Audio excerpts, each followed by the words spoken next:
I'm Elaine, this is Elaine is XYZ, a vlog that's currently about what this vlog is actually about. Because now half of my followers are from this vlog that I did about fasting, and while I do enjoy the act of fasting and will probably do it more in my lifetime, I don't really have anything extra to add about it. And in fact, I'm a little skeeved out by how many people have watched it, mostly because those people then seem to not really listen when I said that I wasn't dieting, and this is not a diet channel. I actually find diet culture pretty gross, just one of the many banalities of late-stage capitalism. Yet, despite what I thought were many caveats in the video itself, it seems like I have invited a lot of strangers to weigh in on my body and food intake in a manner that makes me slightly uncomfortable. Now, hey, I'm glad you're all here. I just hope that you're willing to stick around to watch videos that aren't about fasting, because I tend more to make videos about things like anti-racism or minimalism or experiencing cultures. But since I did manage to get a lot of comments that kind of made me worried about strangers on the internet, I figured I should address them before moving on. Right now, I'm seeing a lot of takes on bodies and what you think of your own bodies and what you think of my body, and those takes are kind of yikes. So consider this video my own personal fight against that. I would love if all of us could be a little more body positive towards yourself, towards your community, towards YouTubers talking about fasting. And I think in order to be, we need to address something about our bodies and what we should actually be worried about instead of whether or not we're fat.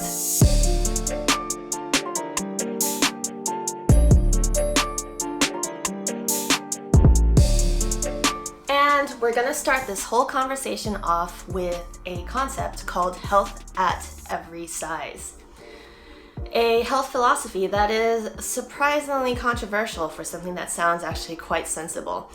I have my suspicions as to why. So what is health at every size? Loosely defined, it's an approach that's been proposed to address weight bias and stigma for those living with obesity. And it's been around for quite a while. It argues that the current diet for health culture has only resulted in emotional and physical damage to patients, and fat stigma and weight bias to proliferate in society.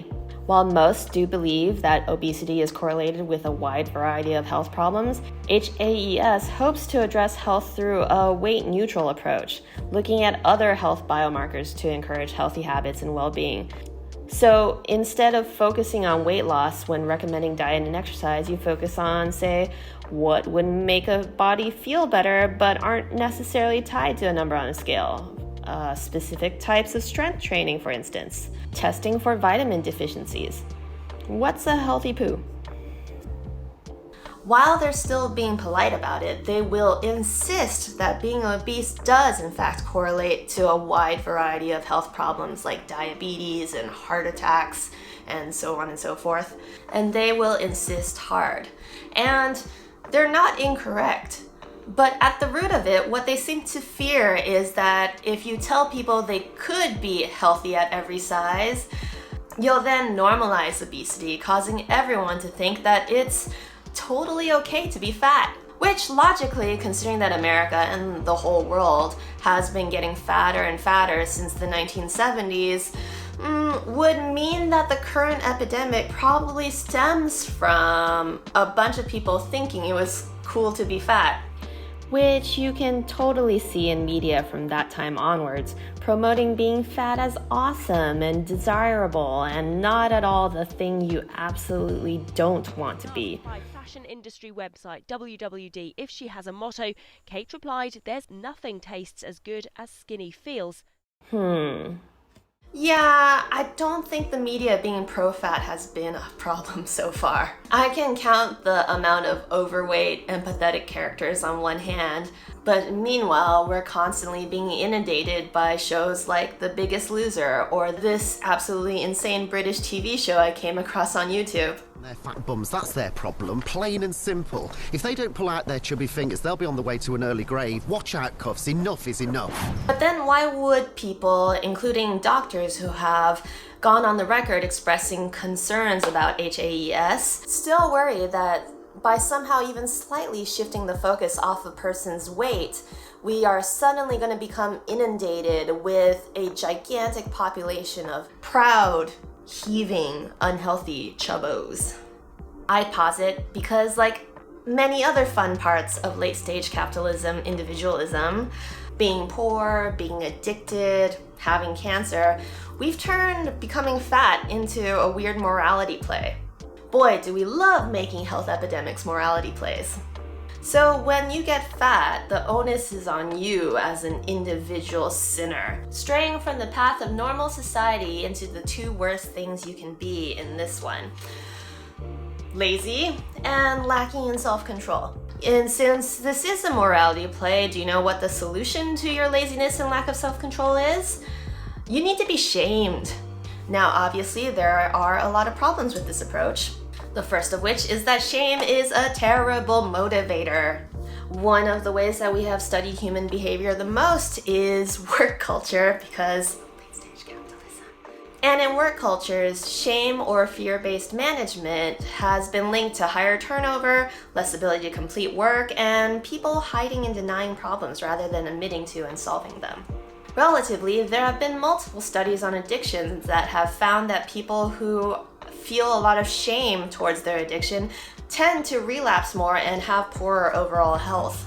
There is very little evidence that shame works to get anyone less fat. And even worse, by thinking that shaming them is okay, you actually do overemphasize the importance of weight to health, often blinding people to just about anything else. For instance, my logical brain would think that if weight is in fact so tied to overall general health, if a person is obese, then isn't that a reason for a doctor to actually take more care of them? Instead, one study found that doctors actually spend less time with overweight patients in the exam room. They show less respect for them and are more likely to just insist that they should lose weight as the first and only course before anything else.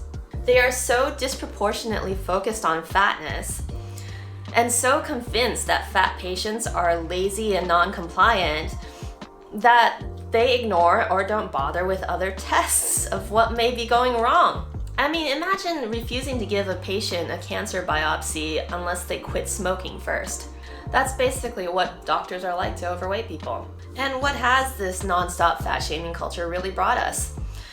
For all the nutritional knowledge we have now, and the hundreds upon thousands of food journeys to choose from, and doctors literally refusing to see patients unless they get thin first, the newest generations are the ones seeing the biggest waistlines ever. And it's because, actually, we've already normalized obesity.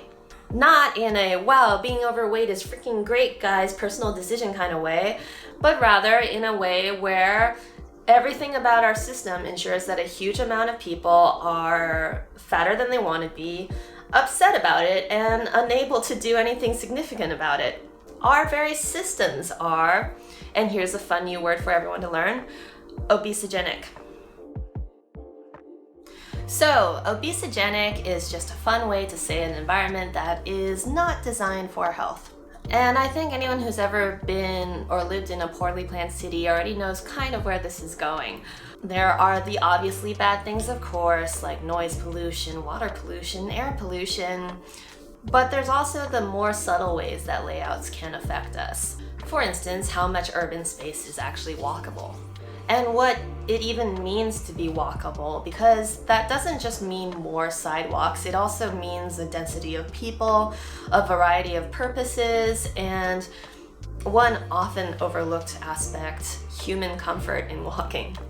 And in the United States, at least, where some of the least walkable urban areas of the world exist, it's amazing how much a walkable environment can have on your body weight. In fact, in 2007, urban study scientists in the United States launched something called a walk score, which rates how close housing is to nearby amenities, community use spaces, and public transport systems. And one study found that there was a 6-pound difference between people who lived in sprawling urban counties like Yuga, Ohio, compared to people who lived in walkable areas like New York. It's not just the US. A study in Europe found that the only thing consistent amongst 5 countries was that higher obesity rates was related to urban sprawl and land usage. I could go really deep into all the ways that our living environments have become more and more obesogenic, but as much as I enjoy nerding out about urban design theory, I probably want to save that for its own video maybe sometime in the future. In general, the why of it is pretty simple. Creating a walkable and thereby lovely and livable environment requires a lot of inefficiencies and complex urban planning that real estate developers really only want to do if there's extra budget attached. I mean, even that walk score algorithm was later bought by a real estate brokerage called Redfin, partially because being able to promote a high walk score could then increase the property value of an area. But it's much more efficient economically for city planners and developers to crowd industry in one area and commercial in another and residential in a third, linking them all together with some highway road system that requires a lot less upkeep because it pushes almost all of the costs onto private citizens. Because for sidewalks to be usable, you need constant maintenance and shade, which requires upkeep. For community spaces, you have to have some sort of combo of a cleaning and security system, which requires upkeep. And for public transport, you need an entire department dedicated to planning and leasing of vehicles and everything else that goes along with that. And so when people get the chance, they don't really develop things for walkability. Even in hyper-urban cities like where I am, Shanghai, China, there's a marked difference in walkability in the older, more expensive parts of the city versus the newer developments in the sprawling urban suburbs. If everyone lives in one area and works or shops in another, then public planners can sell plots of land with very clear-cut usage and tax specs to developers who can then easily maximize the value of every square foot. Actual livability be damned. And the poorer the people you're building for, the less likely you're going to care about the access they have to things that would have them do anything besides work. Which leads me to the even bigger problem, and probably the source of all of this obesity around the world. You know what's also been on the rise in terms of healthcare problems? Back pain and carpal tunnel syndrome. And while it's possible that some people are getting these health issues from playing too many video games, for the most part, I'm pretty sure we can attribute it to just how much all of us now, especially in developed countries, spend time inside an office. Because not only has our work gotten physically less demanding on a large scale, we are also doing a lot more hours of it, even compared to times that generally everyone agrees were categorically not great.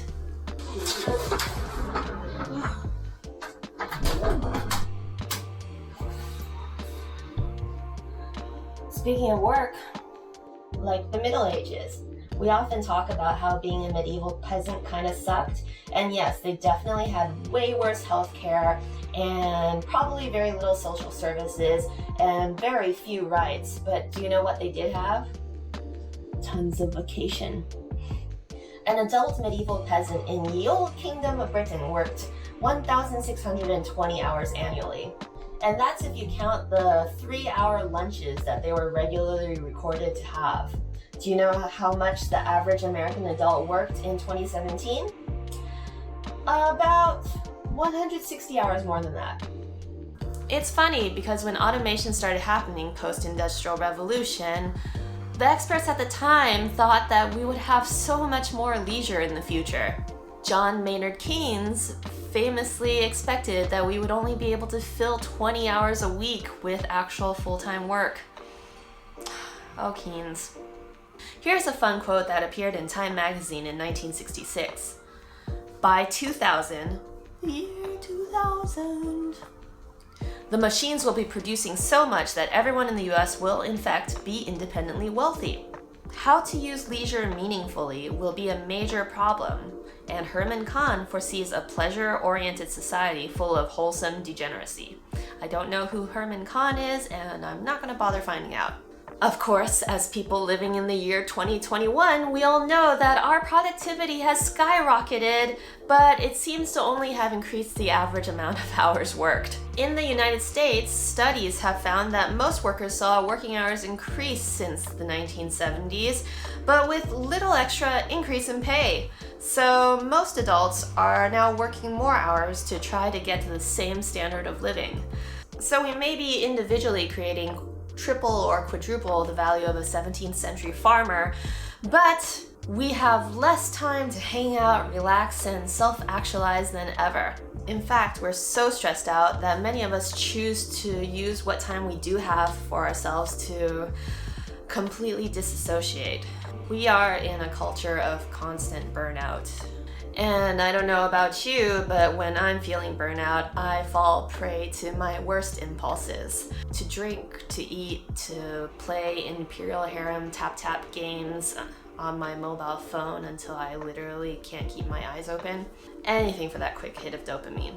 And while I probably would appreciate someone dragging me to do healthier habits like walk around the neighborhood, and when you are burnt out, you lack the serotonin to make really simple decisions like what clothes should I put on or what walking route should I take pleasurable.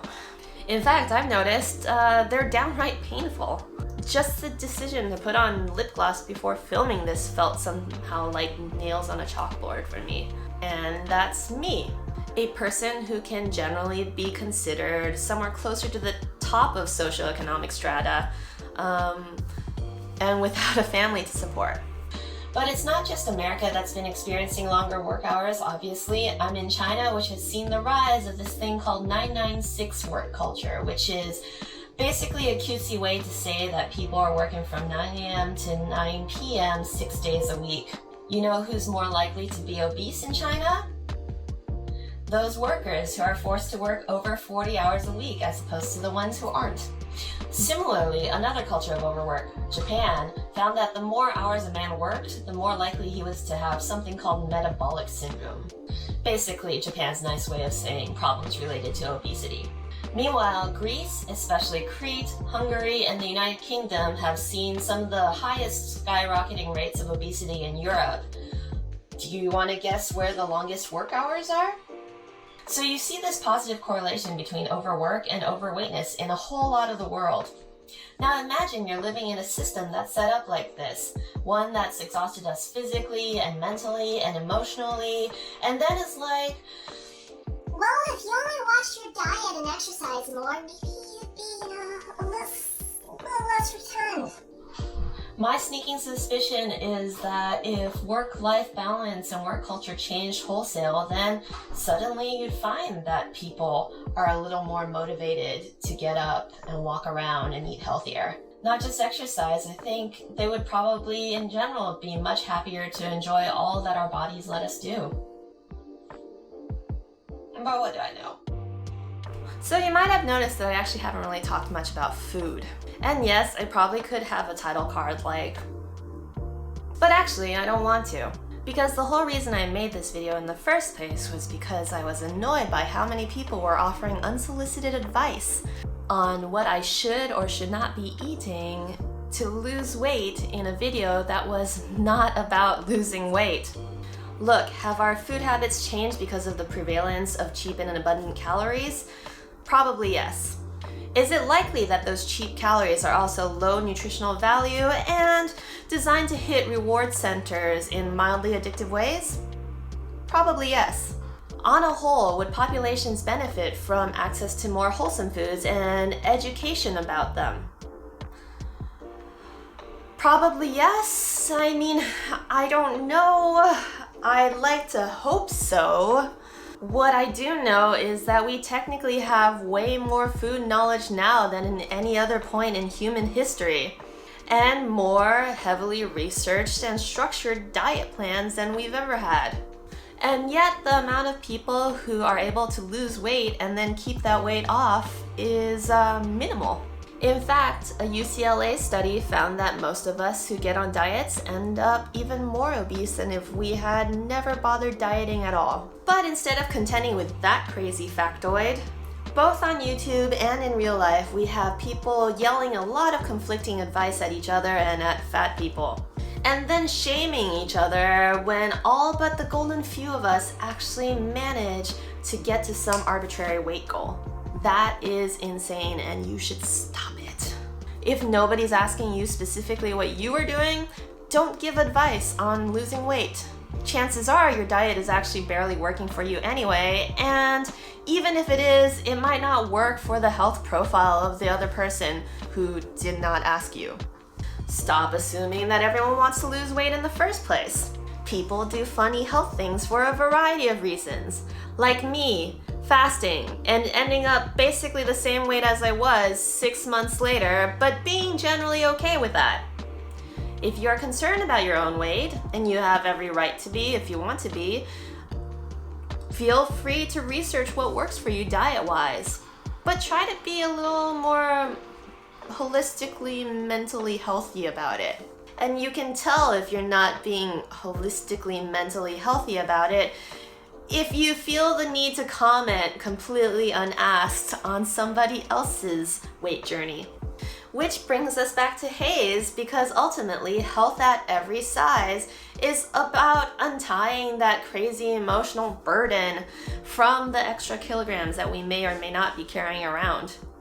And frankly, I'm all for everyone not hating what their current weight is, because, well, besides hate just being generally sucky, it is very unuseful for actually solving the obesity epidemic. If you're not empowered to change a system to actually make your life better, which, let's face it, very few of us in the moment are, the best you can do is at least not let it impose a worth onto you. And then if you find yourself exercising or eating healthier, hopefully you're doing it because of a goal you're excited to achieve, rather than desperately trying to live up to a standard that is structurally made to be nearly impossible to begin with. I mean, in general, it's just kind of a bummer. And this is coming from an average size person. I want to concentrate on things like fasting and exercising and eating delicious amounts of colorful foods because they make my life significantly better. And for the most part, I have it down. But I got to admit, when you're being bombarded by everyone else's insecurities because of this insane system we're living in, it's hard to stay positive and mentally healthy about it all. I have people in my life who are super excited when they find out that I'm fasting because for whatever reason they've tied their own self-worth to whether or not I have jaw definition.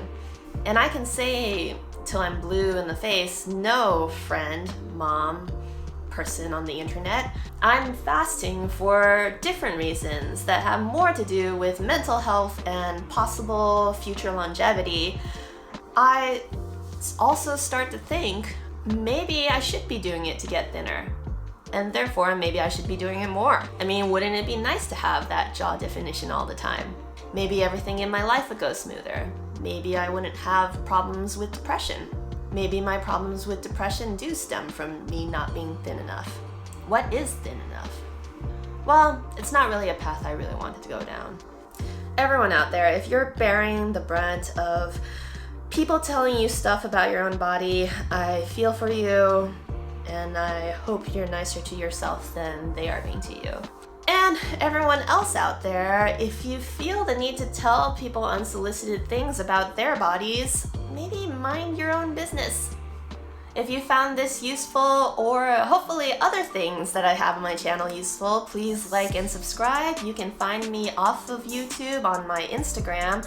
I am changing up my website to be more newsletter focused, so I do have a weekly newsletter that comes out nowadays. It has just random thoughts because I write a lot more than I video, and a weekly list of links to sustainable, ethical, interesting ideas around the internet, and also some like pop culture stuff that I just enjoy. You'll find the subscription link in the YouTube description. And yeah, continue tuning in for next time when I'll be doing, well, whatever it is I happen to be doing.